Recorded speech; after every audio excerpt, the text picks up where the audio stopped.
What's up, guys? Welcome to the Brews Business Podcast. I'm Braden Cruz with Sooner Marketing, streaming live at the Blue Studio. As always, well, actually, the last two times I haven't seen you, but welcome back to the Blue Studio. Abel Rodriguez with ARC Outdoorsman. What's up, man? What's up, man? I kind of missed you guys. I know. Been a while. We all missed you, too. Chance Jones with Threaded Industries. What's up? How are you doing today? I'm doing great. And we have a very special guest. His name is Mason Thatcher, and today we're going to be talking about this crazy $100 story. What's going on, Mason? How are you? What's up, my man? How are you doing? Excited to be here. Doing good. It's a Friday, and so going into the weekend, hopefully going camping and stuff tomorrow and spending a little time with the family and stuff will be nice, but still got a few work things to do, as always. But that's right, that Friday afternoon crunch. Yeah, right. We'll lock it up, make it happen. It's like 6, 7 o'clock comes around. It's like, come on, hurry, finish it up. Gets it done. Yeah. It's good. So you got this really cool, when you and me met at Nordagios, you had this really cool $100 story, and it was really inspiring. And I know that's probably not the only story we'll talk about today, but you got to tell these guys about that $100 story. Is it, or is there something else that you want to kick off with first? No, that's perfect. We can kick it off with the heat right there. It's a good one. I mean, just dive right in. Can I ask for a quick prelude and just tell us what it is that you do, how you got into it, and then lead into that story, please. Sure, yeah. So real estate investor. So I invest in real estate, single family, multifamily, owner apartment complex. Also do real estate wholesale as well. Kind of the whole package in there. The only thing I don't do is I'm not an agent, and I don't do Airbnb. Those are two things I refuse to do, don't want to do, never going to do. I leave that to those professionals to knock those out. So seems a little crowded space anyways, doesn't it? You know, I got a lot of friends right now with Airbnbs, and they're calling me like, hey, bro, do you want to buy this? I want to get rid of it. I want to get out. I want to get out of the single family space. Economy's changing. Things are happening. So for me, not a good spot. Don't want to be there. And so I'd let those guys do those things, and I'll buy their properties at a discounted rate if they want to sell it to me. So if you're listening, I'll buy it. Nice. So been in real estate off and on for a while, and that's where that $100 story comes from, right? And so I'll kind of explain what happened. You know, back early on in the early 2000s, I was in college, and I bought my first deal, my first house. And this is a crazy story in itself. In that house that I bought, so I'm renting a home from a guy, and he comes up and he goes, hey, I think I'm about to kick you out. What I need to do is I need to sell this house. I need to come up $14,000 to get out of a legal situation. Oh, shoot. So I'm like, oh man, this guy, crap. I don't want to move. How do I not move? Yeah. So it's like, listen, man, I do not want to move. I'm not leaving. I want to continue to rent here. What can I do to help you? He said, unless you know somebody who wants to buy this house across town and give me $14,000 for it, there's nothing I can do. You got to go. So I was like, let me see it. So I went over there and took a look at that property, and I'm like, dude, I want it. 14 grand. I'm all in. Let me do this deal. This is a great deal for me. So what I do is I go back to my school in college, and I'm like, hey, I need to get more student loans. So I hustle them into giving me a letter saying that they're going to give me an additional $14,000. So I go back to the guy. I'm like, hey, let me put a contract on your property.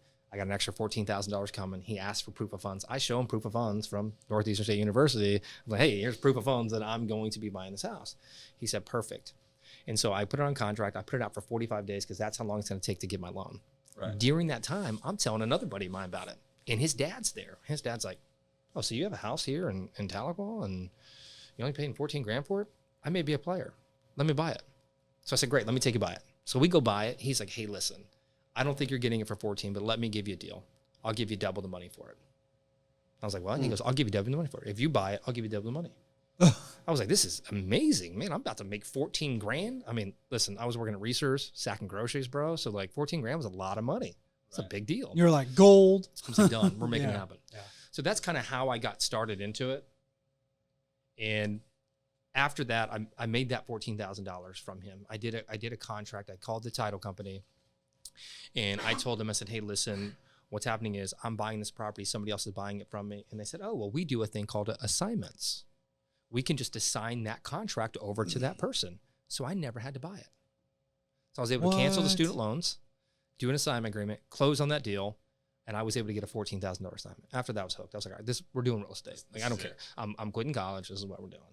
So I didn't quit college, but I'm going through it, and I started building a really strong portfolio. I graduated from college. I started working for a tech company, small tech company. They were paying me stupid money, could not leave that job, and they were giving me all the freedom in the world. was a senior sales manager working with that tech company, building up good professionals. And on the side, I was building just a strong portfolio. Now, as things happened, 2007 financial crisis happened.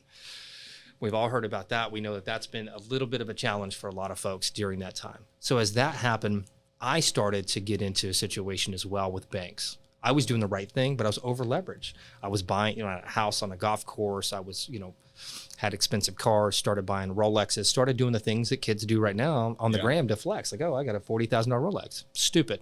And I still had a day job during that time because I was like, I was scared of security. So even though I was making a good monthly and I had a good portfolio and had a lot of money in the bank, I liked the security of doing it. And I loved the tech company I worked for. It was perfect. So the bank started calling the balances due. And when they call a balance due, what they say is, they say, due to a technicality, we need you to refinance this loan, either with us or with a different bank. Right. And they would find different types of ways. So I was doing a thing called subject to, which is subject to the bank, which is very popular now, not so popular then. Is a whole long process of how you do it. But basically, you can buy somebody's property from them without it ever being on your own loan or on your name. It's on them. But you have to go through the right process. If not, the bank can call it due, the balance due. So I had a lot of those come due. And what happened to me is, even though having a very large amount in the bank and having a great portfolio, I had to start selling properties because banks during that time, it wasn't that you were going to lose property because of rentals. But if they called the balance due, it was really hard to get a loan. It was hard to refinance those deals. So I wasn't able to refinance. And so I was having to call other investors to dig me out of a hole. And as that was happening, I was having to use the money I had in the bank to pay off the differences of these loans because of that. Sad story. It all comes down. I'm losing literally everything. I have this house in Midtown Tulsa that is a shit turd that I didn't want, that I had my like best friend living in. And to me at the time, I wanted a place where I could just go and kick it and relax. So I had one room that was an office that was away from everybody, and it was in a house, and he worked during the day. So it was like my one like true getaway. So I lost everything except for that house and $100 bill. I had $100 to my name. And I had a girlfriend at the time. She's now my wife. We go to Walmart, and I give her the $100. And so before all this, in my childhood, I'd been homeless for a long time, a number of years, just because of my parents' bad decisions and things like that. So I knew what to buy. I knew what we were going to grab to eat. We were doing, potatoes. We were doing beans. We were doing rice. We weren't buying Hostess cakes. We were able to take the $100 and stretch that $100. So we get to Walmart. We're going through there. It's a whole pride issue for me. I'm emotional during it. I'm embarrassed. My girlfriend, which is now, again, my wife, had just lost her job at some like energy company doing marketing, or I say energy, it's like a mixed drink company. She had lost her job too, so she had no income. So we had the $100. We get up to the lady, the register, and it's time for us to pay. And she lost the $100. My girlfriend lost the $100. Oh man. Yeah, I'll drink to that one. In a panic. I'm like, holy shit. Like the money we had, it's gone. So I looked at the lady, I said, okay, here's the deal. We had the money, we lost it. Can you check and see if anyone turned it in? And she's like, honey, this is Walmart. Nobody's turning in any money. What are you talking about? Especially $100. Right. And I was like, okay, great. And in that type of economy as well. Oh, yeah. I mean, everyone's on food stamps, and, I couldn't get on food stamps. I couldn't get any assistance because I'd made so much money prior that there's just no way. I mean, I was just stuck. And so I said, listen, give me the intercom. Let me tell my story. Let me tell you where I'm from. Someone's going to give me that money. Someone's going to pay for my groceries. This is going to happen for me. And she's like, no, I can't do that. And a lady walked by and she heard me say that. And she goes, this lady left her phone number. And she said somebody lost money and they called it. She would give it to them. So I called the number. She goes, this is Grace. I was like, by the grace of God, you found my $100. I lost $100. Now, I don't know to this day if that's what she found. She could have found 5, a 10, a 20, but I started I didn't even give her a chance to tell me that she found 100 or she found $10 or $30 or 50. Right. I just started telling her about my life. I said, I can't find a job right now. I was an entrepreneur. My whole life is crushed. I'm like giving this lady the gamut of how bad I feel like myself. I'm a loser. I have generational curses that are the same stuff's happening to me that happened to my family. This is bullshit. And I'm freaking out, right? Like in a panic mode. Yeah. So she brings me the $100. And that's when my life changed. Like that moment, I was like, either it's time for me to buckle up and make this happen again and lower my standards and go take a corporate job again and start fighting for myself and being all about me again, or I can sit here and cry in the pity. So now what I do is I'll close a big deal. So I closed this apartment complex that we bought, the first one, and it was amazing, man. It was huge. We got a great deal on it. I mean, equity out the wazoo, and it was like the perfect deal. And I literally held this deal together from the front to the back, even though I had partners on it. And I was like pounding my chest. I'm like, dude, you're the man. Look at you. And when situations like that happen, dude, I grab my wallet and I pull out that $100. And I say, man, at one point in your life, all you were worth was $100. That's it. That's it. And you lost it. Yeah. Dude, have some class. Yeah. Be humble. It's okay. You're better than that. You've won before. It's okay. You're winning again. And then when the times are bad, you lose a deal. Contractor rips you off. Bank says no. Partners say no. You didn't get the deal you closed. Things didn't happen. And you feel like shit. Like, dude, I hate myself. Man, I suck. Like, dude, this is brutal. Why am I going through this? I pull out that same $100. I'm like, dude, at one point, That was it. that's all you had, dude. That's Look it. where you're at. You're in one of the nicest neighborhoods in Tulsa. You have a bank account better than most bank accounts. You have properties. You have life. You have a family. You have kids. Things are good, dude. Like, who cares? How many of these hundreds that you have right now that you lost last week Yeah, right. taking people to lunch or whatever? It's not a big deal. And so it keeps me humble. And that's my $100 story. I mean, that's kind of like, It's so powerful. I mean, when he told me that, I was just as engaged as the second time hearing it around. And it's, you know, we've talked about before being grateful or authentic, or, you know, the whole point of this podcast and kind of sharing stories is to try to put things in perspective, right? Just because you have the Rolex, the Lamborghini, the Ferrari, the Porsche, whatever it is, and the, you know, $10 million house or whatever, doesn't mean that you're, I don't know, you can quickly lose it, right? Oh yeah. I mean, 100%. Just as quick as you got it is as quick as you can lose it. I'll tell you this. I've seen more guys go to zero, but I've seen guys go to $1 million. And a million's relatively easy. I mean, $1 million today, Yeah, that's nothing. I mean, that's a little bit of work. That's nothing. I mean, it's a touch of work. it's a couple phone calls. It's yeah. Well, I mean, it's Depending on the size of the deals and the frequency of it all, but yeah. it's more than that, but it's not what it used to be. And I've seen more guys go to zero who've had more than that than guys make it to $1 million.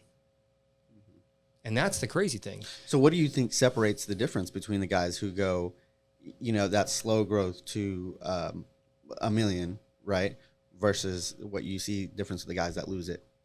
You know, what there's not going to be indicating things that happens to them per se, but in my perspective, the guys who make it to that $1 million, which, like you said, it's really not that hard nowadays. You were that guy. You had that feeling of where you weren't going to give up. And in my perspective, that's the difference between the guys who do lose it. You know, in this aspect of, even in a situation where you were, in your eyes, you saw yourself worth $100, you had in your mind that potential to be a millionaire again, you know, or to get to that point again. And I just want your perspective on that, more or less that same theory. Yeah. So for me, I think the people who lose it and get it back quickly, or do get it back at some point, are the ones who understand the lesson in it. Everybody has a $100 story. All three of you have one. You may not know what it is yet. It may take time to figure it out, but everybody has a time where, dude, they were winning and they did not see the blind side. Mm-hmm. They didn't see getting smoked in the face. Mm-hmm. They didn't see getting choked out. But once you got choked out, what did you do? You panic, because everyone panics. It's a natural we're response human. anyways, right? Yeah. And then you have to see the beauty in it. Like, why did it happen? And for me, it was great that it happened. Like I said earlier, I was homeless as a kid. So like I was there, and I was from a very, you know, excited thing, telling people, oh, look what I'm doing. I'm grinding. I was bragging about the amount of hours I was putting in a day. That sounds terrible. It's like, bro, I'm doing no, it's horrible. And I see dudes now, and I'm like, dude, that is not a flex. No. Yeah. Like, I got this guy right now. He's in the same industry. He's like, oh, dude, I put in 16 hours a day, bro. We're thugging. We're making it happen. We're getting paid. I'm like, dude, I don't want to invest with you. Yeah. Invest with you means I got to put 16 hours in a day. Right. You sound inefficient. Yeah. Yeah. Like give me the, 2-3 hour a week, 2-3 hour a day thing. I'm good with that. And please let that be like lunch in like an hour and a half, and the other half of like hour and a half actually doing business, like then I'm down. Then I'm okay with it. So yeah, I would just say for me, it's the people who do lose are usually the people who go fast in the beginning. That's the exciting thing, because you go so fast, you don't know what to do. It's hard to make long decisions. You're looking at short-sightedness. You get over leveraged, right? So people that do move fast are the ones that come down the fastest. But there are guys and women who will find that $100 story in their life in that moment, and it's the defining moment for them to make a major change. I like that a lot, because we were talking about the going sober earlier, right? That was all, and the changes don't have to last forever, right? That's right. But there's a time that I felt I needed to make a change. So I've been friends with these guys for quite a while, and I know they've also been in a similar position here recently where they saw there was a time for a change, and it just makes me think of how just the way we as business owners switch whenever we're in that panic mode. The reason we almost like the pain, it doesn't ever get better, but you're almost like, I can get out of this. Watch, whenever I get out of this, I'm going to forget about this. There's going to be bigger problems to solve. And you almost like that itch, that pain to each one of these very small victories that technically we're having in the grand scheme of things. But to us, those are those big wins, those mountains we're climbing, every week, every day, every month, whatever it is. For some reason, over the last 3 months, I've been imagining myself as a rubber band. The stretch hurts. You're pulling it back, and keep going. You're like, okay, how much further can I pull this back? Ouch, ouch, ouch, ouch. Right? And then eventually you're going to let go and you're going to jump forward. And then you're going to keep having to pull that rubber band every so often. And you may have small increments, but like in the grand scheme of things, I imagine myself as a rubber band. That sounds so funny to say though, right? But no, dude, I love it. That stretch is painful, but like hopefully I'm expecting to launch forward somehow, some way, when things got to change and you're under pressure, right? Yeah. Everyone's a clutch player. Everyone is. You either clutch, right? As a clutch player, you're either going to do good or you're going to buckle and you're going to do something else. I tell people in my life all the time, you got to get it or get it. Either get it or get out of here. You got to get it or get it. That's it. That's all we have. And the rubber band analogy is like the perfect one, because you do have to stretch. You got to put in the reps. You got to pull back as far as you can, almost before that thing breaks. And then you let it go, and that's how you launch yourself. Or get out. or it snaps and you're out. Or yeah. it snaps in your face and you're out and it's done. It's over. So, yeah. Man, it's almost hard to top that story. It's almost hard to even think about anything else to talk about. You're just, I'm mesmerized when I keep telling you this before the podcast. I don't mean this as you're old, but you're our elder, right? You have that story, and you've been able to.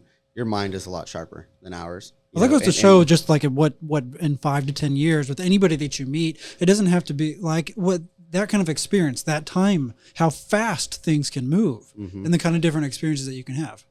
Right? We were literally just talking about 10-year periods. Like before in the car ride over here, 10-year periods. And I look back on 10 years and I'm just like, I haven't done anything. I mean, I have.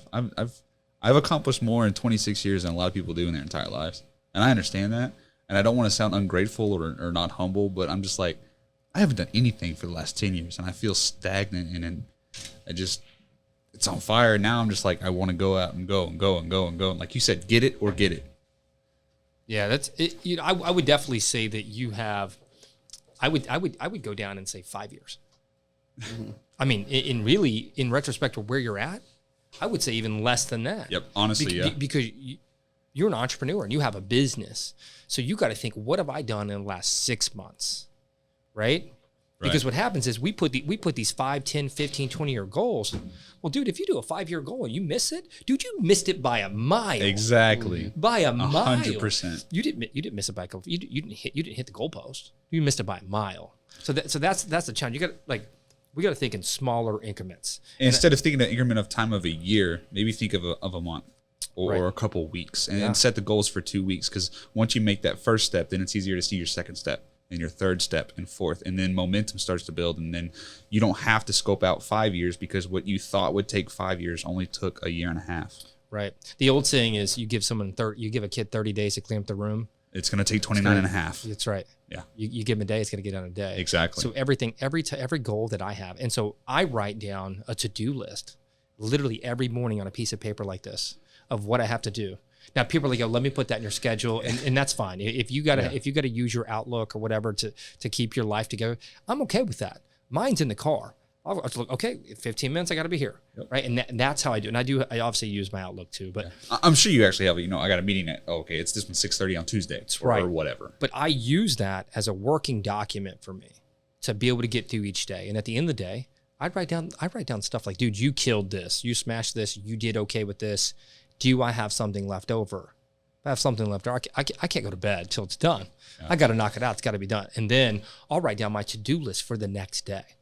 Yep. So mentally, once I'm already prepared as soon as you wake up in the morning. Mm-hmm. That's right. Yeah. So to me, time-sensitive goals are the only way that I can live my life because I don't want to fail like I did last time.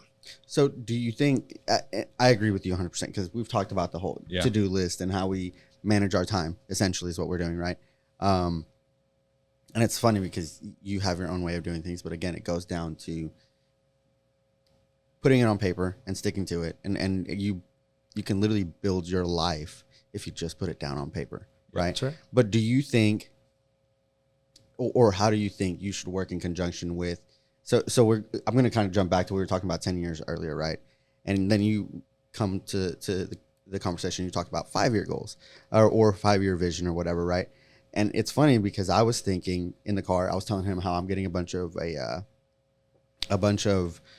memories on Facebook of a car I used to have because I'm riding around in his car and it's like, oh man, I miss it so much.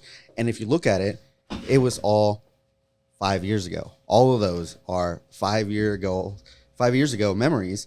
And then I start to think to myself, everyone says it and you don't necessarily really understand what they're saying, but your life is, and your choices you get to make today, we're very fortunate to be able to do these, to have these choices are a direct correlation to the choices you made 3 to 5 years ago. And I started to think to myself, it's like, man, I miss that car. I miss that feeling it gave me. And frankly, life has changed. I'm in a different season of life. But it just makes me think about when I was in that mindset. I wanted a business so bad. I just wanted a business and I wanted a successful business. Do whatever you could to make it happen. Right. And I had started multiple other businesses and tried to work away. And then I'm like sitting here, I'm like, man, as much as I miss that car, if I wouldn't have sold that car, I'm not sure I would be here right now. And then I think about it, I'm like, 5 more years and I'll have something even more fun. Like the season would change by that point to where then life will be hopefully, ideally better. And my kids will be older, so it'll be easier and more practical to have fun with my wife in it. Dude, that's beautiful. And so you and I have learned a similar lesson, here recently. So I bought a '69 Chevelle off of one of the running backs from the Kansas City Chiefs. Nice. He's now, I think, with the Seahawks. So I met him up, and it's 2020, it's COVID. I'm like, bro, I need a toy. Like, give me something. So the roads are empty. I have to do something. That's right, man. So I bought. It was nice. Oh my god, it was amazing. I buy this Chevelle. Like, it's beautiful, dude. It's legit. It's pretty close to being done. I'm working on it. I'm spending time with my own brother, and man, I love this car. I'm getting looks I haven't seen in a while. Like people are coming up to me. I got pulled over the first day I had it. Of course, I wasn't speeding. And so allegedly, that's what they all say. Yeah. What happened? You've got experience with this, don't you, James? Not at all. No, never convictions. convictions. I was like, you sure I was speeding? And what's crazy is like, I didn't have the right tag on it. And the cop was super cool. He's like, oh man, I get it. It's an old car. I see what you're saying. He's like, yeah, I trust you. I'm like, all right, no insurance. He's like, I don't care. Whatever. So it was very great. Jinx Police, thank you. Appreciate you very much. So shout out. The lesson I learned is every weekend I had this car, I wasn't spending with my kids. And dude, I was in this thing every weekend. I'm either driving it or I'm tinkering with it. I'm like, oh man, it's missing this. Let me do that. Oh, let me do this upgrade. Oh man, this is great. Hey, let me adjust the carburetor. And I'm spending the time with this. Now I am spending time with family because I have my own brother, my older brother, and so we're having a good time with it. But I had this dream. And in this dream, the car catches on fire. And it burns down the whole house and everything in it. Everything. And I wake up from this dream. And I'm like, man, what is going on? What is that? And it was like the most vivid thing. I mean, I still remember the smell, the way the car looked, and it killed me. And I'm like, clearly the car's not going to catch on fire. But what this car's going to do is cost me everything at this point in my life, at this stage of my life, at this season in my life. It's costing me everything. I'm not spending the amount of time I should with my daughters, and that's a big thing for me. I'm not spending enough time with my wife, and that's a big thing for me. Something goes out, and I'm pissed off at the car, and so I come home, and I'm like, man, I'm driving a thing. You know, we just did this, and now it's broken, so now I gotta spend tonight fixing it. And so what I did was, that day, I was like, I'm selling it. I'm selling the car. I'm getting rid of it. I'm over it. I'm done with it. I'm not going to let this car cost me everything I work for, right? Because if I go to zero tomorrow, guess who's going to be there? My family. Mm-hmm. No one else. No business partners, no friends, no people that are around that want me to take them out to dinner or take them on vacation or whatever. It's going to be my family. So I sold the car. The profit I made from the car, I brought it back and gave it to my wife and said, split it up and stick it in my daughter's accounts. And she's like, why are we doing that? I was like, it cost them me. So I'm going to take all the money I made from this deal and I'm going to give it to them. It's their money. I like that. That's pretty cool. Yeah. I've been riding for the last 10 years and I just sold my bike a few months ago and it's like killing me, but I know it's for a reason. I didn't have to. Yeah. It was a decision. I've owned it for the last 2-3 years. There's no payments. It's like insurance is like $30 a month on it. It's not a big deal, right? It's not a money sucker. It also doesn't necessarily take me away from my family. It's not like I go and ride on the weekends and choose to do that instead of hanging out with my boys or do whatever. But I've wondered if like things happen like that for a reason, like maybe it's keeping me alive. Maybe I could have been a wreck. Don't say that because I'm trying to buy a bike right now. Maybe You're in a different season. You got no kids, bro. Go Dude, for it. Different seasons. Live it up. I want another one. Yeah, As soon as I sold mine, I wanted another one. So let me be transparent. Am I going to get another car? Probably supercar. Probably pretty soon. Yeah, you said you do high-end auto loans, so yes, at some point you will. I'll probably have a supercar soon. Let me know what you want. I got people and places. Good. Let's connect. Seriously, that's awesome. For real. So 100%. But for me, and you'll probably have a bike too soon. But I mean, you're in the middle. You're building a business. You're doing things that your peace matters more than your fun right now. Yeah. And that's the thing is we're so quick to, because of, Uber Eats and all that stuff. Say that again. Your peace matters more than your fun at this point in time in the season that you're in your life. That's right. Right. And so like whenever your peace is disturbed, you don't care about how much fun you're having. That's right. Like you need the consistency, the safety, the security, the blanket, right? You need the peace and nothing needs to upset that.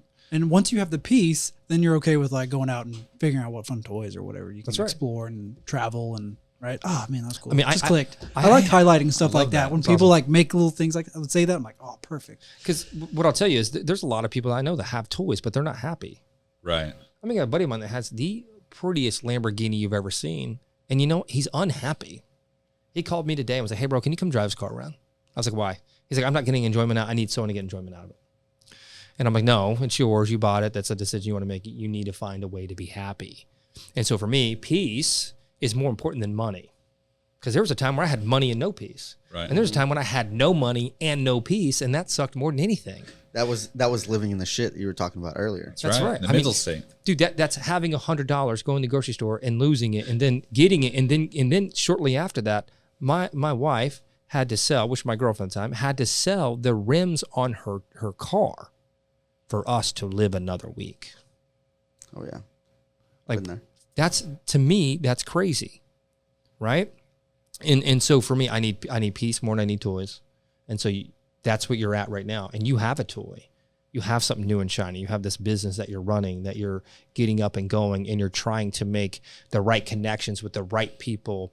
You guys, me being somewhat of an elder, and I made jokes earlier about me being old. Which you're not. Which I'm not. I appreciate it. Don't you dare put that juju on me. But the thing that I wish I had more of back when I was in your age range would have been people who had been doing better than me for longer than me, or people who had failed harder than I had, and I wouldn't have failed as miserably as I did. So I'm a big believer in like coaches, and I'm not talking like a life coach that's going to hold you accountable. Like, hey, tell me I look good. Like, tell me I'm going to be, I'm going to go to the gym 5 days this week. Like, ask me on Wednesday if I've went already. Right. Like, that's not what I need. Yeah. So that's the thing is, so like I do a little coaching now with people, and I don't call it coaching. I just call it like, mentoring. That's right. And so when I took on my very first client, he was like, "Oh man, you're way different than everybody else." I'm like, "Why?" He's like, "Well, we set a schedule what I was going to do, but then when we talked this time, you didn't ask me if I did that on Tuesday." I'm like, "Dude, I'm not your mother.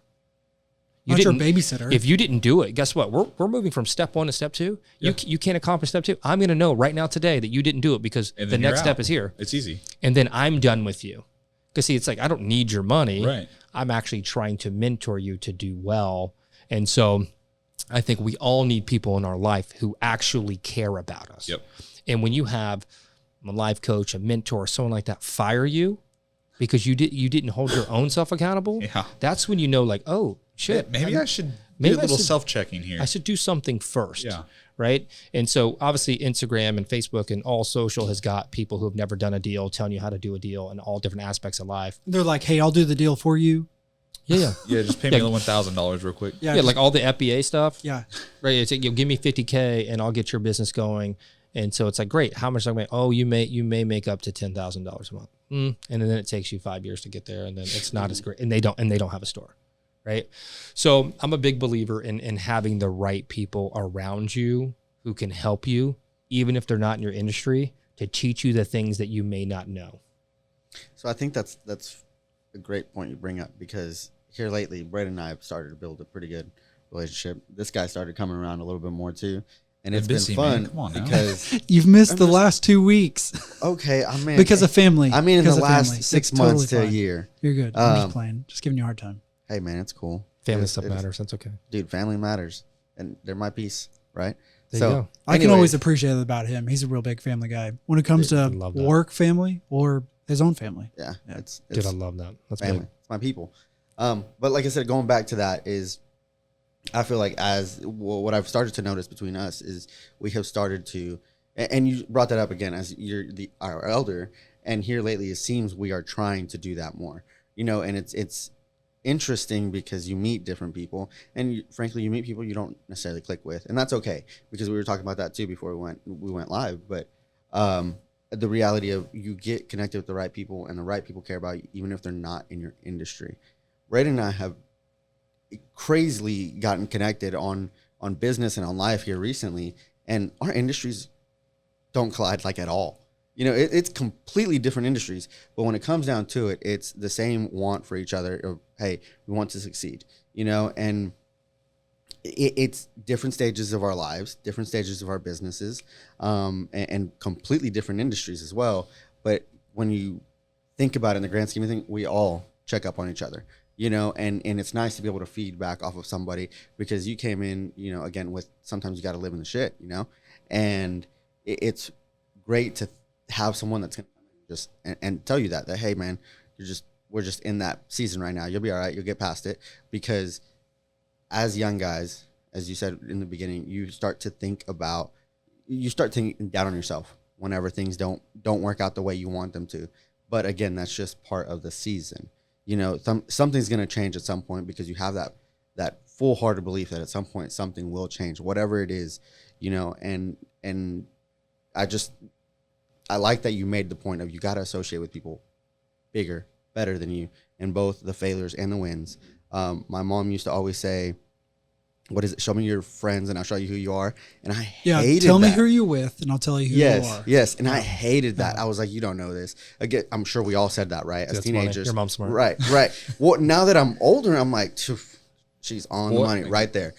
If you hang out with the right people, those big problems aren't that big. The right people will help you, guide you through those. So I think that's a great point to put out. It's just look at who you're associating with. And even though somebody's bigger than you, in your mind, they could be dealing with very similar issues or something else that you've already gone through and what you feel is a smaller scale. Chance, were you here on the episode with Ashley? Yeah. And Stone? You remember when we were talking about finding a mentor?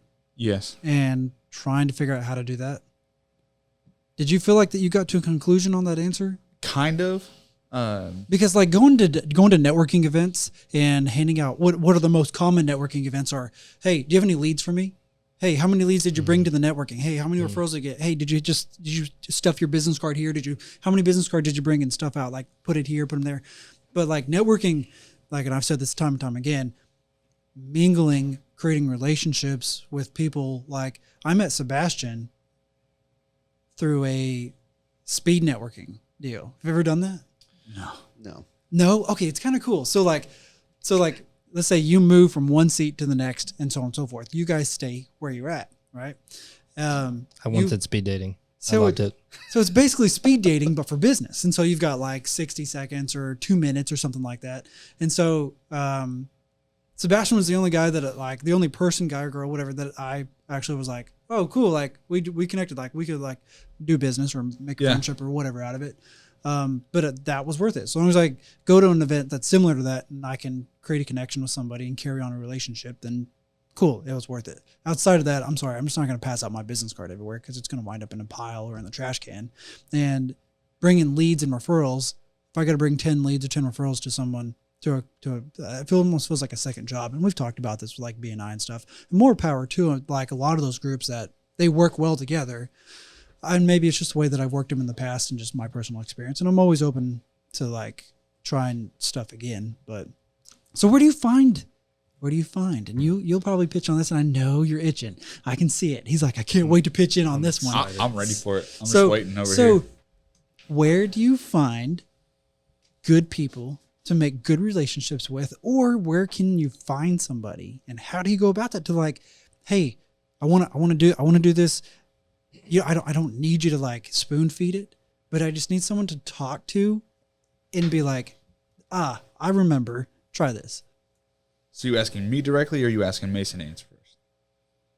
Well, you and me were kind of on the same page where we didn't get an answer, but I'll just start very simply. In today's age, anything with social media, that would be the easiest way to find someone that you want to mentor.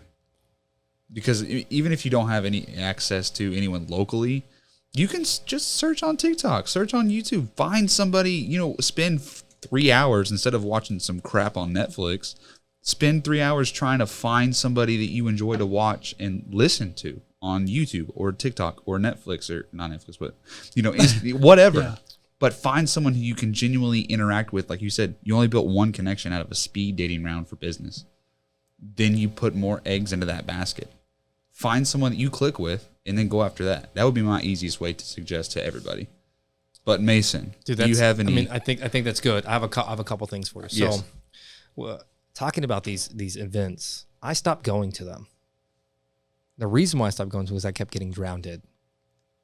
Oh man, Mason, I heard you did this. Oh Mason, hey, you did this. Hey Mason, I want to do this. Hey Mason, I want to do this. And so I still liked going connecting, because my whole goal is when I go somewhere to connect with 3 people. I just went to an event 2 weeks ago, paid $1,000 to go to a dinner. And my goal is was it good? I mean, it was rib crib. For $1,000? Yeah, it was like, just traditional barbecue. Maybe it was good. The barbecue was good, but yeah. It was a donation thing. And my whole thing was like, all I got to do is connect with 3 people. And I connected with 6, and it was great. And it went really well. And of the 6, 2 are going to be solid for me. And unfortunately, the 2 others, I'm going to be solid for them. And I say unfortunately because I wanted 3, and so I got 2, but I get to help 2 people. So what I did was when I started going to these meetings, and this happened to me this week, a guy wanted to meet me for breakfast. And I'm like, okay, great. I would love to meet for breakfast. He wanted to meet like 10:30, 9:30. I said, no, let's pick something different. I got other things. So we did 6:30 in the morning. Because if you want to come meet me, you got to meet me at 6:30 in the morning. You get Monday. For a first meeting, you either get Monday or you get Saturday morning. 6:30 in the morning. I need to know if you're real. I'm going to need breakfast no matter if you show up or not. Right. Right. Right. He didn't show up. And guess what? They never do. And when you see them the next time, guess what? They did cower. They don't even look at you, bro. Yeah, can't make eye contact. They don't do it. So for me, it's hard to go to these events because it's more of like me draining. And that's when I started doing the, okay, I'll do it, but you have to do these things.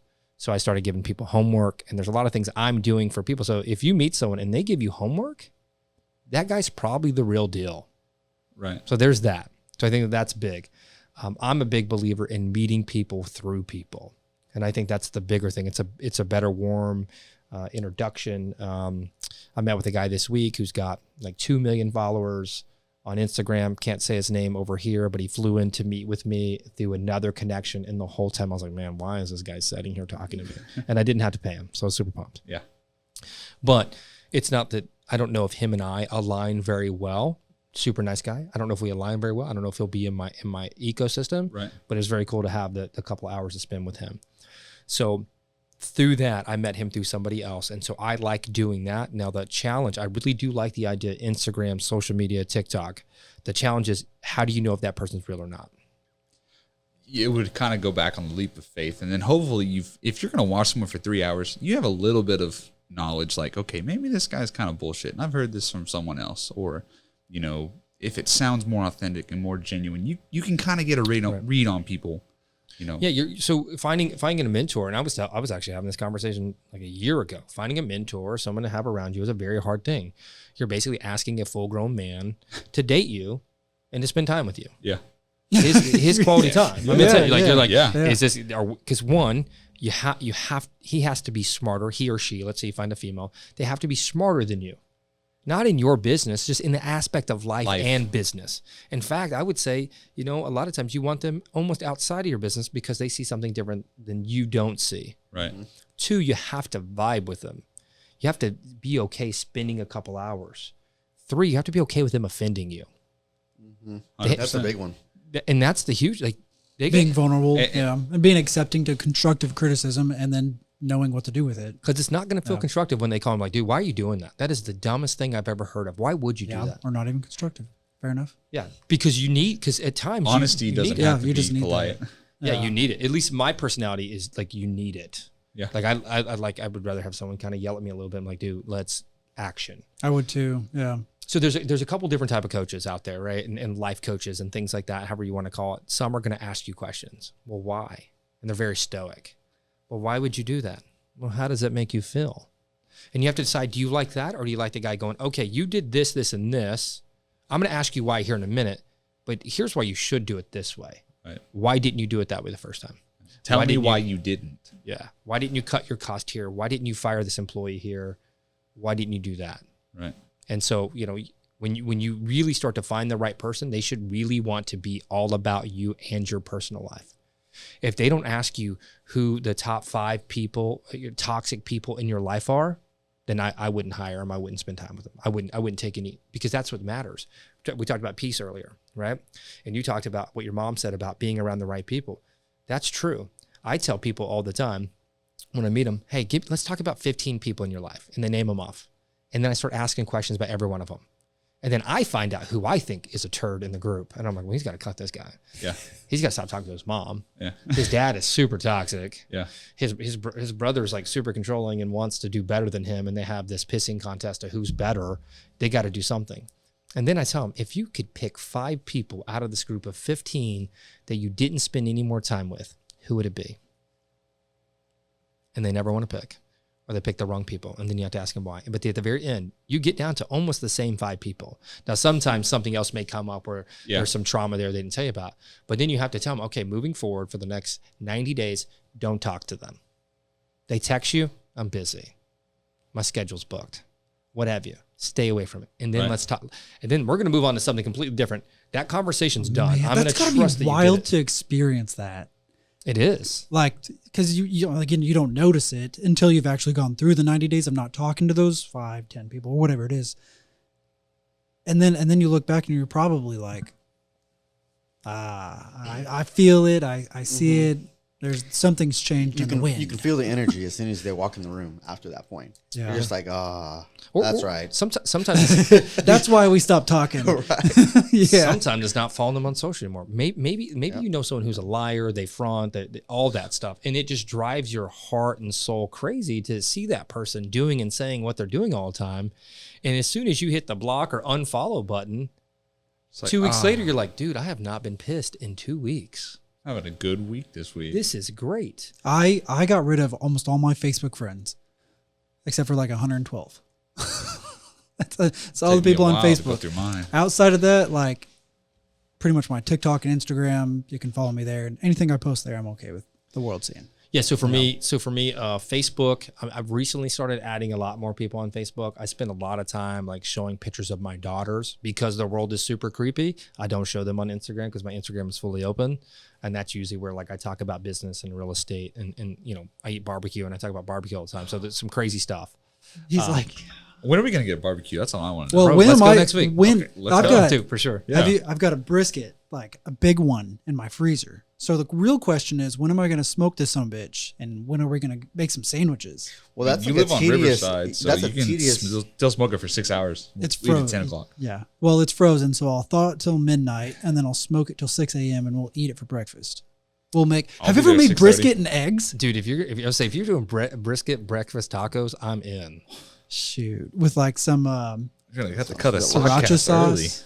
early. You get it out of the freezer. Oh shoot, Sounds delicious. Call home, tell her to pull it out. Yeah. babe, then you take that out of the freezer. Hurry. So that's good, man. It's this is a really good conversation. Like this has Yeah, this had is some amazing. really good depth to it and some good stuff. And I'm excited for all three guys. And if you're searching for somebody, I mean, I'm more than happy to point you in the Yeah, right for sure. direction for people. There's people out there that'd be good for you that, you know, whether they're in branding, if you need someone in branding or whatever, just Right. regular life stuff. And I mean, all three of you guys have a passion. I can tell. I mean, just hanging out with you guys, I mean, a lot of talent in this room. Appreciate that. Bob. I think when we're talking about these 5, 10, 15-year things, I think 5 years from now, you guys are going to be shocked where you're at in life. So it's going to be good. Be all good. I can I usually don't tell. want to sound overconfident, but I completely agree with you 100%. Dude, I'm the, my next You got to 5 years. vision it. You got to picture. I it. already You got have. to believe it. And Yeah. like I was telling him, like I said before we got here, we just kind of hung out for a little bit. And dude, like the last 2 weeks of my life has changed my life more than the last 2 years. You know, and coming off my family's company and doing my own thing, and it, you know, I wouldn't say shunned, but like nobody but really my mom has talked to me and my entire family since that happened. And I kind of expected it, which I was okay with. But I, like you said, you know, maybe you need to block out those 5 people, even if those 5 people are your family. That might be the best thing that ever happens to your life. And I'm just speaking, like you said, everyone has a $100 bill moment. I don't know if mine already has happened because I haven't, you know, have a full scope of reality. But like I said, the last 2 weeks has been better for me instead of the last 2 years. Is that a new shirt? It actually It is a is. new You know, shirt. I like that. This is Looks fire. This is a threaded Yeah. V2. 2 Super weeks we'll soft. have our workout line will drop 2 weeks from today, and then 2 weeks after that our fall line drops, and then after 2 weeks after that our signature series drops. You know what would be really cool is one day if you made a heavy duty wear like clothing line Right. for mechanics. That's not a bad idea. Yeah, Carhartt makes a I've got, great sweater. I've got a couple good mechanics at BMW of Tulsa, so I can work with them. That'd be cool, right? I'll work a And jumpsuit it would out with them. align with what you do and your vision and all Yeah. that and your products and yeah. where can you buy that, your stuff? Threadedindustries.com. Yep, Very and cool. a portion of every sale goes to St. Jude. Our goal of our company is to be St. Jude's largest donor in the next 2 years. So That's- why St. Jude? Why St. Jude? Personal relations with me and one of my really close friends.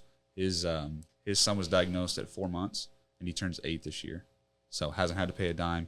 I mean, if he has to fly out to Tennessee to where their hospital is for treatment or anything, St. Jude puts him up in a hotel, pays for all that. He's in a better place now, so he actually pays for everything now. But for those families who don't have the money, I feel like St. Jude actually gives the most back to people in a very bad situation that no one ever would want, asked for, or anything. So and then my sister. So it's just personal relations. Dude, I And- love that, man. Yeah, thank you. I love that. Having that full scope of vision of life. It's crazy. It really is. And it does take time. And it can take 40 years. It could take 20 years. It could take, I wouldn't say 10, but like anywhere between 20 to 35, 40. You're going to kind of figure out where your scope is and where your future is. Mason, I think you'd also love that Audi. If you bought Oh, some of yeah. those It clothes. is a beautiful Audi. Well, I'll show you a picture in a minute. Okay. R8? It's a 2016 A7. It's a full Oh. bolt-on, though. It's about as fast as an R7, but none of the problems of the 4.8, turbo issues and all that stuff.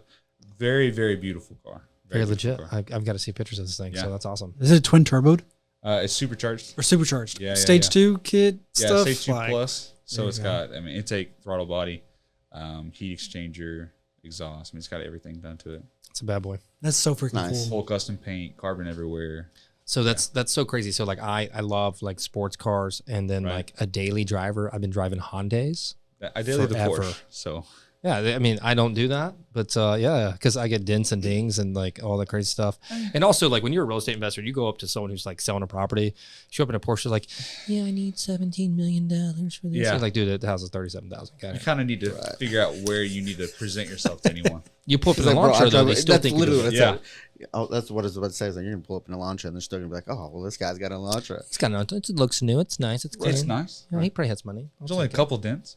Yeah, dude, and 27 grand brand new, all in, limited leather. Why wouldn't roof? you? Yeah. Honestly. Yeah. Great warranty. I got a great deal on that. I mean, I spent more than that in Vegas, okay? In like a weekend. So, like, I mean, I think it's a good deal yeah, for a car. 100%. I like it. The Like I said, realizations pleasure of is- how things change as you have kids and you get older. He's driving around a Porsche. I'm 26. I don't have any kids. I'm not hating. Different seasons, man. That's love all it. it is. I But love it. I'm in Different the same seasons, boat as different him. story, different Right. expectations. Right. There's, Very true. I Very can't hate on what your story is like. Your story is different than mine. Yeah, like exactly. My last 10 years is different than your last 10 years, and that's okay. Yeah, exactly. I mean, but his truck's pretty flashy. The color of that I'm truck, not. It is. I mean, I'm his- jealous. It's beautiful. His truck is sitting on BBSs. I mean, let's just. it's a bad boy. No, it's a good looking truck. When I met him, I was like, man, that truck was clean. I don't have HREs or BBSs on my He called car. me. He's like, are you the guy over there in the Elantra? And I was like, hey, calm down. Yeah, Chill down. Chill. It's okay. So you were talking about how nice those Hyundais are. So my one day soon to be wife has a Santa Fe, and it's like 2019. It's fully decked out, like heated steering wheel, cooled seats, heated seats, like remote charger and all that kind of stuff. It was super cheap. 30. It was like 33,000. Yeah. Almost Gotta new. love the Koreans. Like Dude, I think pound for pound, the best price vehicle out there. My wife has a Palisade. Hyundai should sponsor me. That's all I'm saying. Man, those Palisades are nice. She got a Palisade. It's legit. It was like 48. those are their grand. new ones. Their new models. It's like a Tahoe. Yeah. but I'm not better. gonna lie, it really is a really nice car. 100%. I mean, my Elantra has its own, like, it's almost like a Tesla. I mean, it drives itself kind of. I don't know what they call it, autonomous driving. Probably the adaptive cruise. Adaptive cruise, yeah. And Where it you has pick lane your, assist. yeah, Yeah. whatever it is. Yeah. I call it a So, Tesla. The Porsche does the same thing. That's so cool. It'll speed up. It'll slow down. When it comes to a stop, all you gotta do is touch the throttle. It'll go back to whatever. So that's what it mine is. does. So mine's almost like a Porsche. Yeah, but mine's like 10 years old. We're gonna call mine an Elantra. Elantra. It sounds nice. It's a Yeah. Hyundai Elantra. Sounds elegant. I mean, yeah, the technology's been out there. I mean, it's just been more easily available to the companies that are smaller now. Yeah. And so, Yep. the Telluride, the Kia Telluride, like, why? It has no reason to be that good. Yeah, so that's the same thing with Palisade. They're Yeah, pretty yeah, much yeah. the same The thing. same car. And you're right. You go drive and you're like, how is why? this car so good for $42,000? Yeah, like the Range Rovers at $200,000 are like, this is barely an option on this model only, and I'm like, Are those Ford Expeditions 90 grand decked out? exactly. The Tahoes like 65, 100, and Yeah, the 100. You're into Suburbans 100, but if you get a 100. high country, you're already in the hundreds. It's insane. Like I'm not paying for that. Yeah, I think the most Like expensive. I don't make the money to be able to do that. Most common people don't Do because the not. average income's like what 50 grand for the household. Like But 60 it's grand. ridiculous to think about how many people do. Oh yeah, Like, because you see them goes back to everywhere. what he was saying, Yeah. fronting. People That's front. what I was about to touch on. Is that, they appear to have that.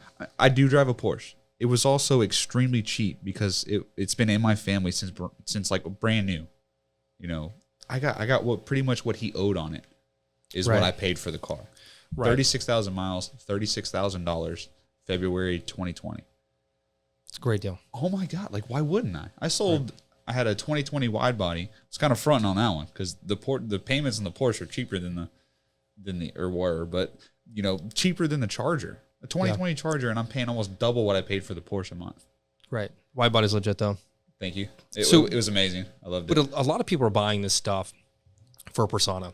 Exactly. I have buddies of mine that bought Rolexes on payments. And anyone listening, if you're buying a Rolex on payments, you're doing it wrong. Like You you're not shouldn't have a supposed to be Rolex. doing that. You don't need a Rolex yet. You don't need a $1,500 a month truck payment. You don't need that. You can drive a 2015 Silverado That's still a really nice Still truck. extremely nice truck. I know. But I'm saying you don't need the. It goes back to my 2000 Honda Accord. So that made me sound a little bougie. Sorry, but okay, you 2000 can have a Honda, but it's relative. 2010. You can have a Yeah. 2010 pickup truck that's 15, 18 grand versus the 60, 70,000, $90,000 truck, just because you think it's going to make you look better. Right. What I will promise you is when I go meet people, I don't look if they have a Rolex. I don't look at their vehicle. I look at the integrity of the man. I look at the integrity of the business. I look at the integrity of the life. I don't even look at them being erratic. Like if they're erratic and crazy, I'm okay with that. I like that. I'm good with I it. could get the vibe from So you. from what if that. you've got bougie taste, but you don't do it for other people? I'm okay with that too. Like my office stuff is bougie. Like my coffee bar is bougie. No. But like my truck is somewhat bougie. But I don't know. I do I like it. I love There's a difference. There's a in- difference. Yeah. Big difference. So You don't go get a I new say one that every to be year. careful to judge what other people. So I'm glad that you said what you said though. Yeah, no, it's I think what he's saying is he doesn't judge anything on those appearances. Right. But He most people, only- a lot of people are doing that now Of because they're course. like, oh, you're going out and buying a Porsche because, you're trying to impress me. And you're like, no. I genuinely love the way that car drives. I mean, Right. he rode in. He's like, oh, this is the first time. But I then ever it's rode in also today. financially justifiable. Well, yeah, it's Right? a giant billboard. sure. I kind of laugh sometimes because I've seen Rolexes, fake ones, look nicer than real ones. Look nicer than real ones. And I'm like, they're like, oh, they're bright. I'm like, bro, well, that's not a real one. How did you know? Well, one, you just told me. Yeah. And two, here's three reasons Yeah. why I know it's not. And I'm okay with that. There's wallets. Like this is a Louis wallet. Like these $580. Or you can go buy the same one that looks just like this that's kind of worn down like mine is For $20. for $20 online. What's the best option? I got a Coach wallet for $20 as a $140 wallet. It's a great deal. Yeah, it was on clearance. I was like, mine. It's a wallet. It sets on your ass unless you want to like flex and put it on the table, which is not so much doing. I put my Yeah. $100 Yeah, in it's it. fine. So- $20 from Express. Like, Yeah, which is great. So here's where I get to the whole like I don't look at that stuff because I've sat down with people who last guy I sat down with, beautiful Bentley. I mean, a beautiful looking car. Now it's a little older. It's a 2012, but a beautiful car. He had a Rolex. He had some very nice shoes on. And as we're talking, we're digging into his business. And he's like, I need to find a way to make $10,000 a month out of my business.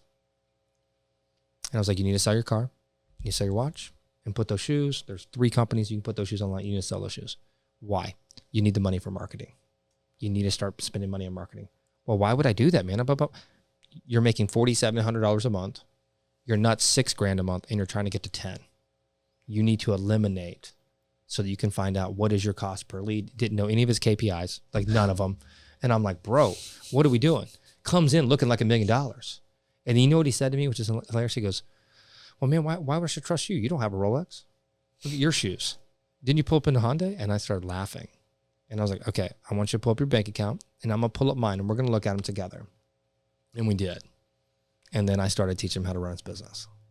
It's that simple. And that was me doing a flex I didn't want to do, but I was like, all right, this guy's going to be a jerk. Yeah.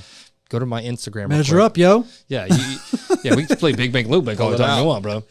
So it's wild. And then the last story I have on this, I go to dinner with some friends. I have a buddy of mine that's having a birthday party. I go to his birthday party and we start having a conversation about money. Am I going over on time? I'm so sorry. What? No. I was just going through. Don't worry about it. So, Context. Oh, okay. sorry. Yeah. So I go to dinner with these guys and we're having a conversation and we got in the conversation of $100,000 and it's his birthday. And I'm around people that I'm like, oh, these people have to have some type of money. I mean, we're setting at like roughly $300 a person for dinner, at least minimum, not counting drinks. And so I'm like, okay. So he's like, if I had $100,000 in the bank, here's what I'd do.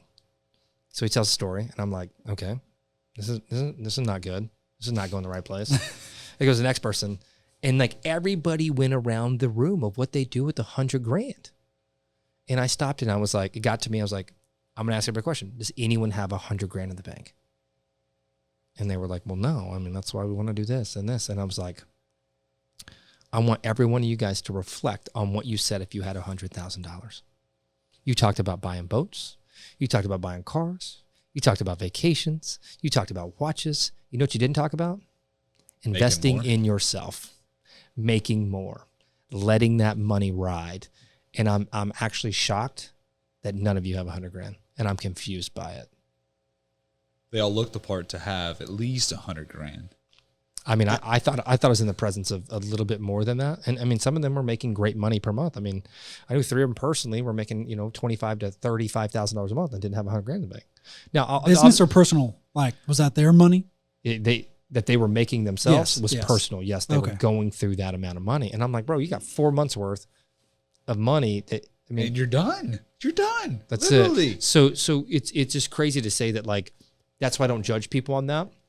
I said it before. I think before we got started or whatever, I know people that make, 45 or 55 that are living great. I know people that are making, a lot of money a month that are not living great. And I know a lot of people in the middle. And so what I try to do is I just try to get people to understand what makes them happy. Is it cash in the bank? Is it cash flow? Is it comfortability? What do you need that's going to make you wake up on the first of the month? Like tomorrow when you wake up, what's going to make you feel good about October 1st? Right. It's National Coffee Day. There you go. Like today is National Podcast Day. And we're doing a Congratulations. I love this. I made the cut. You got right on the good day. Yeah, tomorrow's National Coffee Day, so I'll make me a pot of coffee. So there you go. So for me, what I want to do is I want to wake up and on the first know how much money I have coming in, right? But I also like cash in the bank. Mm-hmm.